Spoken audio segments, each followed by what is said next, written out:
মৌরি পটল এমনই একটা নিরামিষ রেসিপি যেটা বানানো খুবই সোজা। এটা বানানো যে সোজা শুধু তাই নয়, এটা বানাতে উপকরণও লাগে ভীষণই কম। কি ভাবছেন বন্ধুরা, কম উপকরণ দিয়ে তৈরি রেসিপি স্বাদ কেমন হবে? বিশ্বাস করুন, গরম ভাতের সাথে এটা জাস্ট জমে যায়। Hello friends, welcome back to my channel মিষ্টি ক্ল্যাব। আমার আজকের রেসিপি আপনারা নিশ্চয়ই বুঝতে পেরেছেন, মৌরি পটল। এটা ভীষণই পুরনো দিনের একটা রান্না আর খেতে হয় অসাধারণ। আসুন দেখে নেওয়া যাক আমার আজকের এই রেসিপি। ভিডিও ভালো লাগলে লাইক, শেয়ার আর কমেন্ট করতে ভুলবেন না। আর এখনও যদি আমার চ্যানেলটি সাবস্ক্রাইব করে না থাকেন তো প্লিজ বন্ধুরা আমার চ্যানেলটি সাবস্ক্রাইব করে পাশে থাকা বেল আইকনটা অবশ্যই প্রেস করে দেবেন, যাতে পরবর্তীকালে সমস্ত নতুন নতুন ভিডিও নোটিফিকেশান আপনাদের কাছে খুব সহজেই পৌঁছে যায়। আসুন চটপট দেখে নিই আমার আজকের রেসিপি মৌরি পটল। মৌরি পটল বানাবার জন্য এখানে আমি 8 পিস পটলকে উপরের খোসাটা চেঁচে নিয়ে মাঝখান থেকে চিড়ে ভাগ করে নিয়েছি। মানে একটা পটলকে দুটো টুকরো করে নিয়েছি এরকম লম্বালম্বিভাবে। প্রথমে পটলের গায়ে নুন আর হলুদ মাখিয়ে নেব। দিয়ে দিচ্ছি পরিমাণ মতো নুন,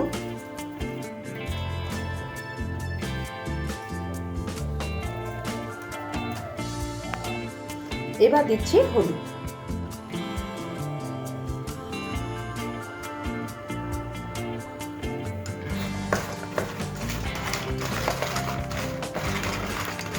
পটলের গায়ে এইভাবে নুন হলুদ মাখিয়ে রান্না করলে পটলটা খেতে কিন্তু অনেক বেশি ভালো লাগে।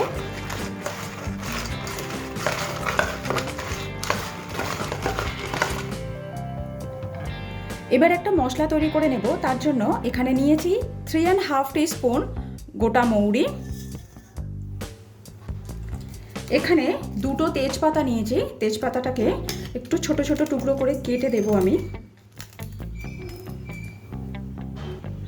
একটা দারচিনি স্টিক অ্যাড করে দিচ্ছি আর 3টে ছোট এলাচ।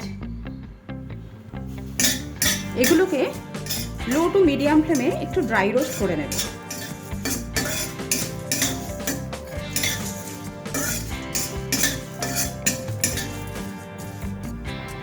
সমস্ত কিছু ড্রাই রোস্ট করা হয়ে গেছে। গ্যাসের ফ্লেমটা অফ করে একটা প্লেটে ঢেলে ঠান্ডা করে এর একটা পাউডার বানিয়ে নেব। এবার পটলগুলো ভেজে নেব। তার জন্য কড়াতে দিয়ে দিচ্ছি সর্ষের তেল।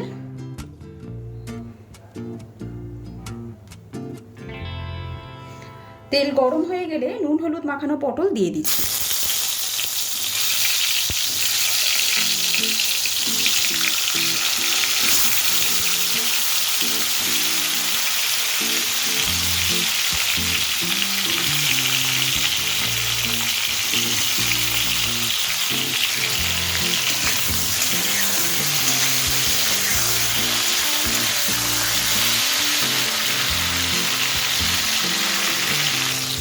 হালকা করে পটলগুলোকে এবার ভেজে নেব।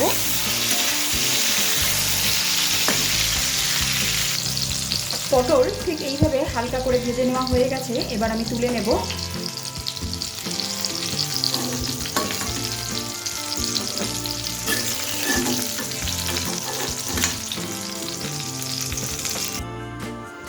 যে পটল ভাজার পর যে তেলটা রয়েছে তাতে সামান্য একটুখানি তেল আমি অ্যাড করে দিচ্ছি।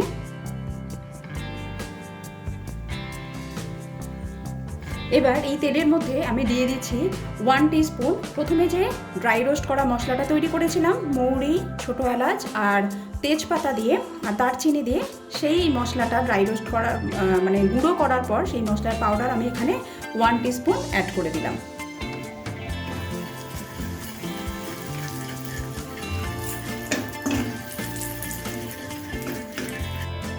মশলাটা অল্প সময় একটু নাড়াচাড়া করার পর এর মধ্যে আমি 1.5 টিস্পুন আদা পেস্ট দিয়ে দিচ্ছি।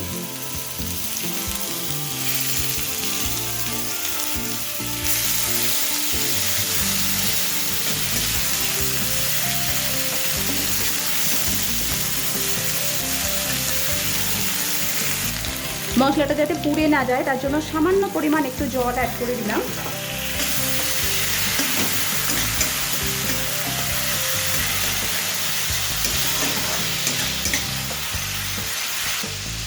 এবার এখানে আমি নিয়েছি একটা মিডিয়াম সাইজে সেদ্ধ করা আলু। সেটা হাতের সাহায্যে একটু গোটা গোটা করে এরকমভাবে স্ম্যাশ করেছি, মানে পুরো কিন্তু একদম মিহি করে স্ম্যাশ করিনি। এইবার এটা এর মধ্যে দিয়ে দেবো।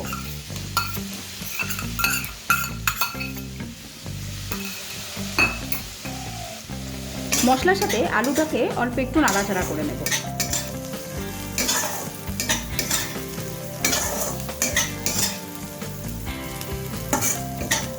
আপনারা আলু না চাইলে নাও দিতে পারেন। এইভাবে আলু সেদ্ধ করে দিলে আমার যেটা মনে হয় যে গ্রেভির টেক্সচারটা ভালো হয় আর খেতেও একটু বেশি ভালো লাগে। আলুটা ভাজতে ভাজতে এতে অ্যাড করে দিচ্ছি পরিমাণ মতো নুন, দিয়ে দিচ্ছি 4টে চিড়ে রাখা কাঁচা লঙ্কা, দিচ্ছি হলুদ,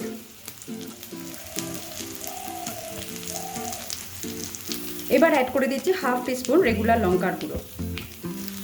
এবার অল্প একটুখানি জল ব্যবহার করে মশলাটা আমি ভালোভাবে কষে নেব।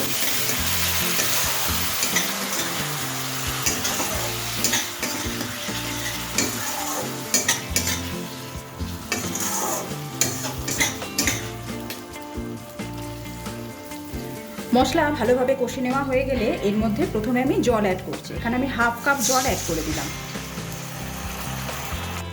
এবার এখানে আমি 1 কাপ দুধ ব্যবহার করব। গ্যাসের ফ্লেমটা এই সময় একদম কমিয়ে রেখেছি। ভালোভাবে মিশিয়ে নিলাম।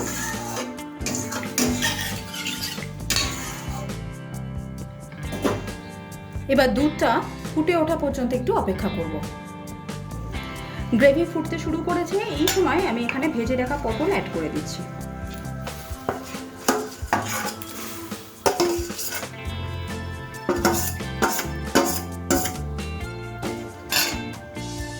এবার এটাকে কভার করে কিছুক্ষণ রান্না করে নেব। মাঝে আমি একবার ঢাকনাটা খুলছি, একবার নেড়ে দেব।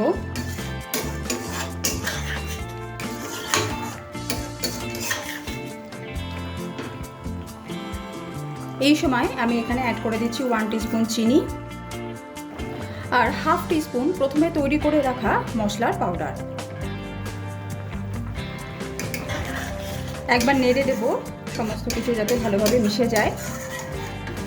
এইভাবে আপনারা দেখতেই পেলেন যে প্রথমে একবার তেলের মধ্যে আমি মৌরির পাউডারটা দিয়েছি, তারপর তরকারি নামাবার প্রায় 2 থেকে 3 মিনিট আগে আমি আরেকবার ব্যবহার করলাম। এইভাবে দুবারে ব্যবহার করলে এই তরকারিটা খেতে কিন্তু অনেক বেশি সুস্বাদু হয়। এটাকে আবারও কিছুক্ষণের জন্য আমি কভার করে রান্না করে নেব। টোটাল আমি 6 থেকে 7 মিনিট সময় নিয়ে এটাকে কভার দিয়ে রান্না করে নিয়েছি।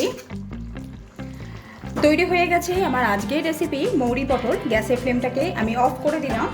এবার আমি অ্যাড করে দিচ্ছি এতে 1 টিস্পুন ঘি। যেহেতু নিরামিষ তরকারি, এই নিরামিষ তরকারিতে একটু ঘি দিলে খেতে অনেক বেশি ভালো লাগে। শেষে এই ঘিটা আমি অ্যাড করে দিলাম। এবার এটাকে কভার করে দেবো স্ট্যান্ডিং টাইমে রাখার জন্য।